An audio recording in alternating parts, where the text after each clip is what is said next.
अफगानिस्तान में लड़कियों का स्कूल जाना, कॉलेज जाना और यूनिवर्सिटी जाने पर अब प्रॉपर तरीके से बैन लग गया है। इसकी ऑफिशियल स्टेटमेंट सामने आई है। आपको थोड़ा पीछे लेकर चलते हैं, आपको बताते चलेंगे 2021 में भी ऐसा ही सुनने को मिला था, जिसको अब ऑफिशियल स्टेटमेंट जो है वो सामने आ चुकी है, जहां पर तालिबान ने कह दिया है कि लड़कियां जो है ना ही स्कूल जाएंगी, ना ही कॉलेज जाएंगी और ना ही यूनिवर्सिटी जाएंगी।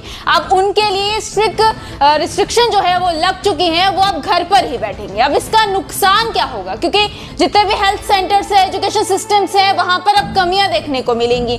इनकी जो इकोनॉमिक है वो वहां पर कमी देखने को मिलेगी, तो कहीं ना कहीं बाकी देशों के साथ जो है रिश्ते वो भी खराब होंगे। तो ये अब ऑफिशियल स्टेटमेंट उनके सामने आ चुकी है। आपके स्टेटमेंट को लेकर क्या कुछ राय है वो भी कमेंट बॉक्स में जरूर लिखिएगा और ये वीडियो भी देखिएगा।